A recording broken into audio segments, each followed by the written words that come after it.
Olá, hoje a gente vai conversar sobre um texto bem denso, 1 João capítulo 5. Ele fala muito sobre certeza da fé, sabe? E o que isso significa na prática. Vamos lá. O comecinho já é forte, né? Diz que quem crê que Jesus é o Cristo, o Messias, essa pessoa nasceu de Deus. Exato. E aí, logo em seguida, conecta isso com amor. Se você ama Deus, você ama os filhos de Deus e, bom, obedece aos mandamentos. Sim, e o interessante, logo no versículo 3, ele já, tipo assim, antecipa uma dúvida, né?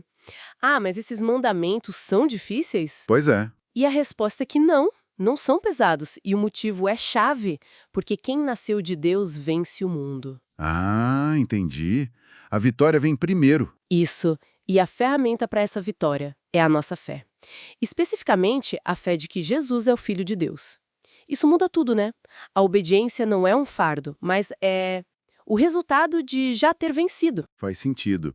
E, seguindo essa linha, o texto defende essa fé, falando de testemunho, né?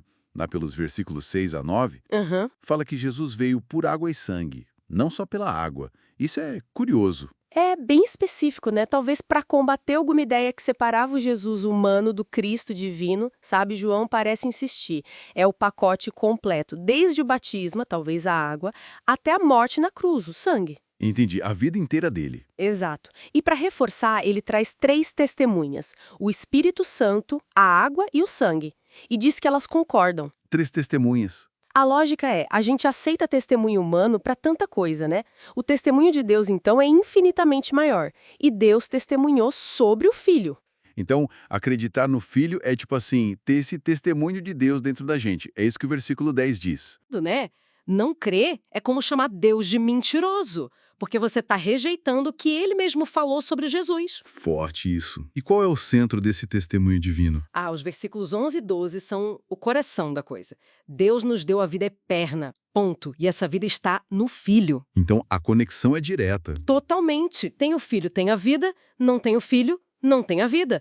Não dá para separar. E o propósito de escrever isso tudo, no versículo 13, é bem explícito. Ele diz: escrevo para vocês que creem, para que saibam que têm a vida eterna. Exato.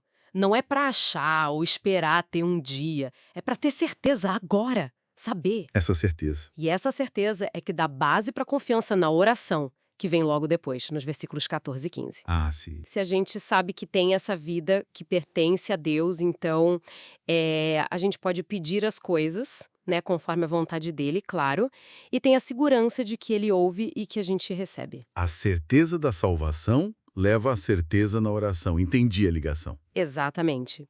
Agora, o texto entra numa parte que, nossa, sempre gera discussão. Versículos 16 e 17.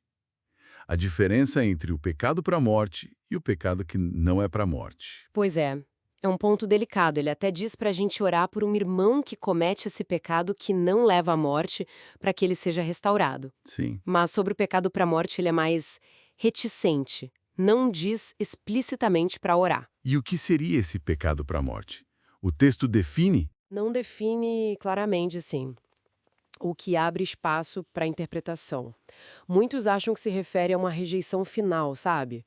Uma apostasia consciente, tipo virar as costas para Cristo de vez, sem volta.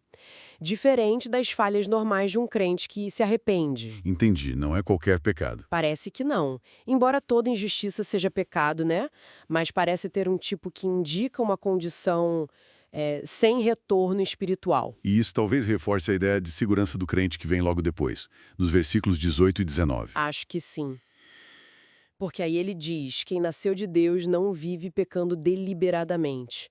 Por quê? Porque é guardado. Aquele que nasceu de Deus, Jesus o guarda. E o maligno não o atinge. Isso não atinge de forma definitiva, né? Não significa que não há luta, mas há uma proteção fundamental ali. Ele até contrasta: nós somos de Deus, mas o mundo inteiro jaz no maligno. É um contraste forte mesmo. Bem forte. E para fechar o raciocínio trespal, o versículo 20 volta a afirmar: o Filho de Deus veio Sim. e nos deu entendimento para conhecer o Deus verdadeiro. Sim. E a nossa posição é nele, no Filho Jesus Cristo. E aí vem aquela afirmação bombástica: este é o verdadeiro Deus e a vida eterna. Falando de Jesus. Uma declaração bem alta sobre quem é Jesus. Sem dúvida. Cristologia pura ali. Ok, então, resumindo um pouco. Vimos essa teia, né? Fé em Jesus como Cristo e Filho, que leva ao amor, a uma obediência que não é peso, mas vitória. Aham. Aí vem o testemunho de Deus, a certeza da vida eterna que temos nele, a confiança na oração por causa disso. E a segurança, a proteção contra o maligno, por estarmos nele. Exato. É um quadro bem completo da vida cristã. E aí, no último versículo, um alerta bem direto, quase abrupto: filhinhos, guardai-vos dos ídolos. Pois é. Depois de falar tanto sobre conhecer e estar no Deus verdadeiro através de Jesus, ele termina com isso: ídolos. O que será que ele queria dizer com ídolos para aquela galera? Fica a pergunta, né? O que poderia tirar o foco deles do Deus verdadeiro? E para nós hoje, o que seriam nossos ídolos modernos que competem com essa lealdade exclusiva a Cristo, que é a própria vida eterna? Boa reflexão para a gente levar. O que nos desvia do verdadeiro? Interessante.